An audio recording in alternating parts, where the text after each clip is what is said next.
Hello student, welcome to YouTube study. आज की इस वीडियो में यूपी बोर्ड क्लास 12 के बच्चों के लिए केमिस्ट्री से मोस्ट इंपॉर्टेंट क्वेश्चन देख सकते हैं। अगर आप बोर्ड एग्जाम देने वाले हैं तो इन सारे क्वेश्चन को अवश्य ही तैयार कर लेना। बोर्ड एग्जाम में इसी में से आपको टिप्पणी लिखने के लिए आता है। जैसे कि देखिए टिप्पणी कैसे पूछेगा, क्रिस्टल जालक पर पूछ सकता है, विलयन की सांद्रता, द्रव्यमान प्रतिशत, मोलरता किससे कहते हैं। इस टाइप से क्वेश्चन आता है जो कि टिप्पणी लिखने के लिए और अधिक नंबर का आता है। और इस वीडियो में हम आपको न्यूमेरिकल भी सॉल्व करना सिखाएंगे कि बहुत ही अच्छी तरीके से अगर न्यूमेरिकल कोई आता है तो कैसे सॉल्व करना है।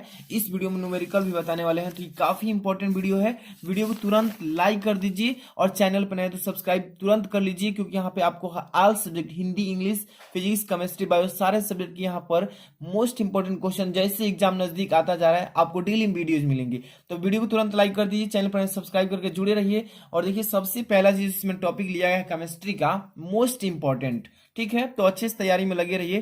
देखिए फर्स्ट नंबर जो क्वेश्चन लिया गया है इसमें, क्रिस्टल जालक किसे कहते हैं। पेपर में पूछेगा टिप्पणी लिखने के लिए, तो क्रिस्टल जालक किसे कहते हैं। देखिए क्रिस्टलीय ठोसों में जो क्रिस्टलीय ठोस होते हैं उसी की बात की जा रही है। क्रिस्टलीय ठोसों में अवयवी कणों यानी कि जैसे कि परमाणु, अणु अथवा आयन, ठीक है, कि एक निश्चित ज्यामिति में त्रिविमीय यानी कि व्यवस्था होती है। इस त्रिविमीय व्यवस्था को ही क्रिस्टल जालक कहते हैं। जालक के रूप में बना रहता है, जाल के रूप में फैला रहता है। एक बार फिर से समझिए, क्रिस्टल जालक किसे कहते हैं। क्रिस्टलीय ठोसों में जो हमारे क्रिस्टलीय ठोस होते हैं उसकी बात किया जा रहा है कि क्रिस्टलीय ठोस में अवयवी कण, जैसे कि अवयवी कण कौन कौन से होते हैं, जैसे कि परमाणु हो गया, अणु हो गया, इसके बाद अथवा के रूप में आयन हो गया। तीन चीजें हैं जो कि अवयवी क्रिस्टलीय ठोस कहलाएंगे। अब इन्हीं कणों की एक निश्चित ज्यामिति होती है। ज्यामिति में त्रिविमीय यानी कि 3 डायमेंशन बोलते हैं, त्रिविमीय व्यवस्था होती है। और इस त्रिविमीय व्यवस्था को ही क्रिस्टल जालक कहते हैं। समझ में आया ना, क्रिस्टल जालक किससे कहते हैं। अच्छे से प्रिपरेशन करते रहिए, इसको VIP क्वेश्चन बोलते हैं, ठीक है। ये बोर्ड एग्जाम 2023 या फ्यूचर बोर्ड एग्जाम 2024 या आने वाले बोर्ड एग्जाम के लिए काफी इंपॉर्टेंट है। चलिए आगे चलते हैं, टॉपिक देखेंगे। नेक्स्ट टॉपिक क्या है इसमें, विलयन की सांद्रता। विलयन की सांद्रता पेपर में पूछ सकता है कि कैसे, इस पर टिप्पणी लिखना है आपको कि विलयन की सांद्रता किससे कहते हैं। विलयन के प्रति इकाई आयतन में, विलयन के प्रति इकाई आयतन में उपस्थित विलेय की मात्रा विलयन की सांद्रता कहलाती है। समझ आया ना, विलयन की सांद्रता किससे कहते हैं। इसका मतलब क्या होता है, तो विलयन के प्रति इकाई, प्रति का मतलब होता है एक इकाई आयतन में उपस्थित विलेय की मात्रा जो होगी उसी को विलयन की सांद्रता कहते हैं। समझ आया ना, काफी इंपॉर्टेंट सारे क्वेश्चन इसमें लिए गए हैं। अच्छे से तैयारी कीजिए, हम डेली आपको वीडियोज लाएंगे, बहुत इंपॉर्टेंट वीडियोज जो कि बोर्ड एग्जाम में सीधे टकराएंगे क्वेश्चन। इसके लिए आपको अभी तक सब्सक्राइब नहीं किया है चैनल तो कर लीजिए, क्योंकि आप ही लोग के लिए जितने हैंड राइटिंग या हाथ से लिख करके बनाया जाता है ताकि आपको अच्छे से समझाया जा सके। इसलिए आप चैनल को सब्सक्राइब कर लेंगे तो डेली वीडियोस मिलेंगी। इंग्लिश की भी आने वाली है, हिंदी की भी आती है, केमिस्ट्री, फिजिक्स सारे सब्जेक्ट की आती है। यहाँ पर क्वेश्चन नंबर 3 जो है इसमें कि द्रव्यमान प्रतिशत किससे कहते हैं। यानी कि द्रव्यमान प्रतिशत कैसे पेपर में पूछ सकता है, इसका फॉर्मूला का यूज करेंगे। न्यूमेरिकल टाइप अगर क्वेश्चन आ गया तो इसको कैसे कहेंगे। द्रव्यमान प्रतिशत क्या है, विलेय पदार्थ की, देखिए विलेय पदार्थ की मात्रा ग्राम में वह मात्रा जो 100 ग्राम विलयन में घुली हुई हो उसे भार बटा भार प्रतिशत। भार बटे भार का मतलब W/W बोलते हैं इसी को, वेट अपॉन वेट, ठीक है, प्रतिशत या द्रव्यमान प्रतिशत भी कहते हैं इसी को। समझ आया ना, एक बार फिर समझिए तब सूत्र बताएंगे इसका।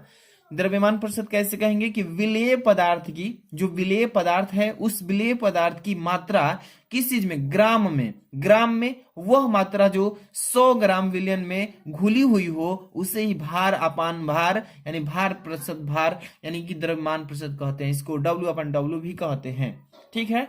इसका फॉर्मूला होता है प्रतिशत भार का यानी भार प्रतिशत का W/W बराबर द्रव्यमान का भार यानी पदार्थ का भार ग्राम में होता है, पदार्थ जो लिए हैं उसका भार ग्राम में होगा, और बटे में विलयन का भार ग्राम में होगा और गुणे 100 होता है। यही फॉर्मूला अप्लाई करेंगे अगर न्यूमेरिकल आ गया द्रव्यमान प्रतिशत पता, ठीक है। अच्छे से तैयारी कीजिएगा। नेक्स्ट क्वेश्चन आपके सामने है 4 नंबर, ध्यान समझिएगा। मोलरता क्या है, इसको एम से डिनोट करते हैं यानी कि प्रदर्शित करते हैं। एम दिखाई दे तो समझिए मोलरता कह रहा है। मोलरता क्या होता है, इसका परिभाषा समझ लीजिएगा कि किसी निश्चित ताप पर, ध्यान समझिए कि एक निश्चित फिक्स ताप होता है, किसी निश्चित ताप पर प्रति लीटर विलियन में, प्रति का मतलब होता है एक लीटर विलियन में घुलित विलेय पदार्थ के मोलों की संख्या को उस ताप पर उस विलयन की मोलरता कहा जाता है। ठीक है ना। एक बार फिर से समझिए कि मोलरता किससे कहते हैं कि किसी निश्चित ताप पर प्रति लीटर विलयन में घुलित विलेय पदार्थ के मोलों की संख्या को उस ताप पर उस विलयन की मोलरता कहा जाता है। अब देखिए मोलरता का फॉर्मूला होता है अपना, मोलरता m बराबर होता है फॉर्मूला विलेय के मोलों की संख्या, विलेय जो विलेय पदार्थ बना है उसमें विलेय के मोलों की संख्या और बटे में होता है विलयन का आयतन, और जो आयतन होगा वो लीटर प्रति होगा, यानी कि लीटर इनवर्स 1 लीटर होगा। यही हो जाएगा मोलरता। समझ में आया ना। अब हम चलेंगे नेक्स्ट क्वेश्चन जो कि न्यूमेरिकल क्वेश्चन होने वाला है, और ये न्यूमेरिकल आप जरूर सीख लीजिए। ये 2020 में भी आया था, 2022 में भी। ये क्वेश्चन जो है काफी इंपॉर्टेंट है। ऐसे ही क्वेश्चन 2023 में भी आने वाला है, तो समझ लीजिए कैसे सॉल्व करेंगे। ठीक है, पहले तो आराम से क्वेश्चन को पढ़ना है एक बार अच्छे से, और ये इसमें जांच करना है कि किस चीज का मान दिया है। पहले मान पहचानने आना चाहिए कि ये जो 250 2.5 ग्राम जो दिया है ये किस चीज का मान है, डिनोट करने भी आना चाहिए, तब फॉर्मूला अप्लाई होगा, तब जाके सवाल होगा। नहीं अगर पहचान आता है किस चीज का मान दिया है तो न्यूमेरिकल नहीं कर पाएंगे। तो यहाँ पे क्वेश्चन एक बार अच्छे से पढ़िए कि एक अवाष्पीय पदार्थ के 2.5 ग्राम को 100 ग्राम बेंजीन में घोलने पर क्वथनांक की 0. यहाँ पर देखिए 0.4 डिग्री सेंटीग्रेड वृद्धि हुई है। तो बेंजीन के लिए मोलल, यहाँ बेंजीन के लिए मोलल उन्नयन स्थिरांक 2.67 है। तो पदार्थ के अनुभार की गणना कीजिए। तो सबसे पहले आपको इसमें क्या चीज पहले सूत्र का अप्लाई करना है। तो सबसे पहले इसमें क्या दिया है 2.5 ग्राम, ये 2.5 ग्राम दिया है, ये क्या है डब्ल्यू का मान दिया है, ये डब्ल्यू का मान दिया है 2.5 ग्राम, यानी कि अवाष्पीय पदार्थ का यहाँ पे द्रव्यमान दिया है 2.5 ग्राम। ठीक है, इतना क्लियर हो गया। अब देखिए यहाँ पे 0.4 डिग्री सेंटीग्रेड ये दिया है ना, तो इसका मतलब ये किस चीज का मान है। तो यहाँ पर डेल्टा टी एफ, ये डेल्टा टी एफ दिया है, ये आपको मालूम होना चाहिए कि क्या चीज है। तो हिमांक के औनमन है, हिमांक के औनमन। ठीक है, यहाँ पर डेल्टा टी एफ बराबर 0.4 डिग्री सेंटीग्रेड। क्लियर। और फॉर्मूला अप्लाई कर देता हूं। इसका सूत्र होता है, ध्यान समझिएगा, सूत्र इसके लिए होता है यानी कि पदार्थ का अनुभार निकालने के लिए यहाँ पे होता है m इक्वल टू 100। ये सूत्र में अप्लाई होता है हमेशा 1000, 100 नहीं 1000 इंटू के एफ। ठीक है, अब देखिए के एफ क्या है। तो के एफ जो है 2.67, ये उन्नयन स्थिरांक है। तो के एफ इंटू अब डब्लू, ये वाला डब्लू यानी अवाष्पीय पदार्थ का भार, अब बटे में होता है आपका डेल्टा टी एफ जो ये है यहाँ पे दिया है क्वथनांक की वृद्धि जो है वो इंटू अब डब्लू, ये भार हो जाएगा। ठीक है, तो कितना ग्राम जल है तो 100 ग्राम यहाँ पे दिया। देखिए अब इसी फॉर्मूले पर इसको मान को पुट करते हैं। चलिए m इक्वल टू लिख लेता हूं यहाँ पे 1000 गुणे के एफ का मान कितना है। तो के एफ जो है इसमें यहाँ पे दिया है 2.67, तो यहाँ पे लिख दे 2.67 इंटू डब्ल्यू का मान कितना है तो 2.5 है। ठीक है, बटे में चलिए, अब बटा में लगाइए कितना लिखेंगे। तो यहाँ पे 0.40 ये वाला टी एफ का मान, डेल्टा टी एफ का मान 0.4 लिख लेंगे। यहाँ पे मन करे तो 0 भी बढ़ा सकते हैं। ठीक है, इंटू लिखेंगे यहाँ पे डब्लू यानी जल का भार कितना है, यहाँ पे 100 ग्राम है, तो यहाँ पे 100 लिख लेता हूँ। ठीक है, अब इसको जैसे ही सॉल्व करेंगे, एक दशमलव उड़ाएंगे तो नीचे एक 0 बढ़ जाएगा, यहाँ पे एक और दशमलव उड़ाएंगे तो 2 0 आगे यहाँ पे बढ़ेंगे। ठीक है, इसका भी दशमलव उड़ाएंगे तो एक ऊपर बढ़ जाएगा। यहाँ पे ये अपने मर्जी से बढ़ाया था 0, तो इससे मतलब एक 0 बढ़ जाएगा। यहाँ पे 3 0 से यहाँ पे 3 0 गायब करता है, 1 0 से ये भी गायब करता है, 10 बचा है नीचे। तो यहाँ से 10 से भी अब कट जाएगा, ये 5 कटे 5 दूनी 10, 5 5 25। ये हल करेंगे टोटल का ना तो आएगा आपका 166.875, यही आएगा, ये हो जाएगा इसका आंसर। ठीक है, इसी तरीके से न्यूमेरिकल करिएगा, अच्छे समझिएगा कि किस चीज का मान दिया है। तब सबसे मेन इंपॉर्टेंट तो ये है कि आपको न्यूमेरिकल का फॉर्मूला आपको याद होना चाहिए कि कौन सा न्यूमेरिकल कर रहे हैं, उसका सूत्र मालूम नहीं रहेगा तो आप वहां से नहीं निकाल पाएंगे। तो यहाँ पे सबसे जरूरी है आपको फॉर्मूला याद करना। चलिए अगला क्वेश्चन देखिए, यहाँ पे 6 नंबर की 2.25 क्या लिखा है 2.25 ग्राम ग्लूकोज ग्लूकोज का अणुभार 180 दिया है, ठीक है, को 25 ग्राम जल में घोलने पर हिमांक में, जो हिमांक है उसका, हिमांक में 0.93 डिग्री सेंटीग्रेड की कमी होती है, यानी कि उसमें कमी आ जाती है, तो जल के मोलल अवनमन स्थिरांक की गणना कीजिए। सबसे पहले आपको क्या चीज दिया है, आपको ये मालूम होना चाहिए। अब वही फॉर्मूला लगाएंगे जो ऊपर से हम लगाए हैं, वही एम बराबर क्या होगा, 1000 गुणे के एफ इंटू डब्ल्यू, और बटे में हो जाएगा delta T F into capital W. यही फॉर्मूला लगेगा, यही सेम ऊपर वाला।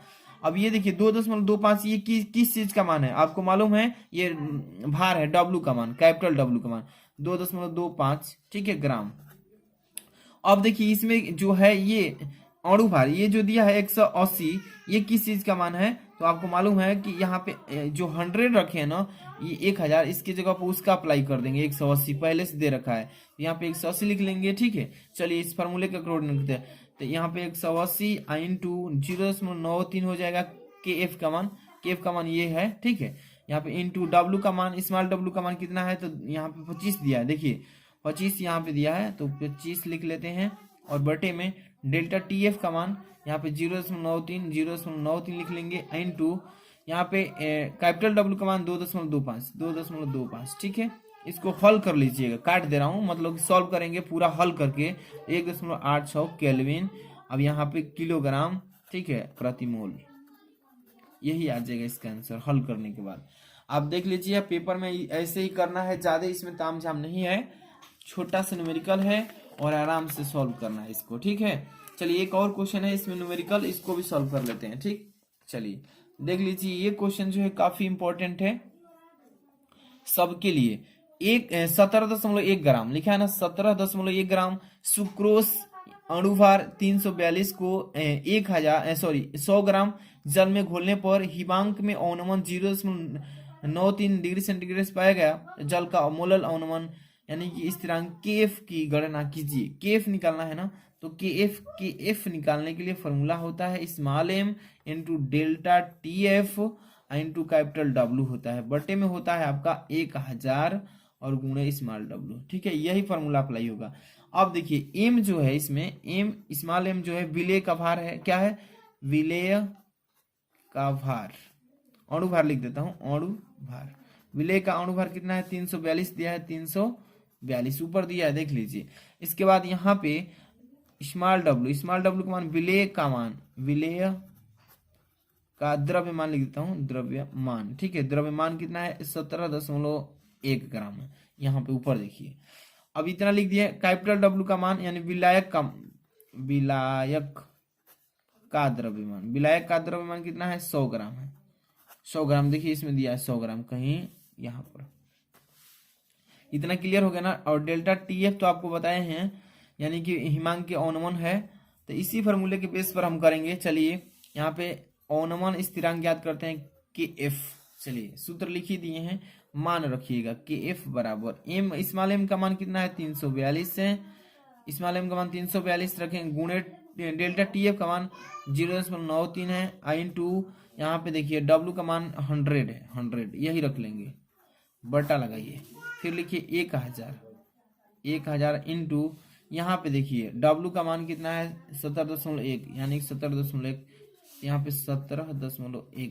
जैसे ही इसमें 2 0 से 2 0 कैंसिल, मतलब पूरा जब गुणा करेंगे 342 इतना में 10 से भाग देंगे, इतना से गुणा करके, तो टोटल आएगा आपका कितना 1.86 kelvin into kilogram into mole inverse, यही आएगा इस क्वेश्चन का आंसर, ठीक है। तो इसी तरीके से आपको भी बोर्ड एग्जाम में करना है। जितने भी क्वेश्चंस बताए जा रहे हैं सभी आए हुए हैं, पेपर में बार बार पूछ रहा है, इसी तरीके से आपको तैयारी करते रहना है। डेली आपको वीडियोज मिलेंगी।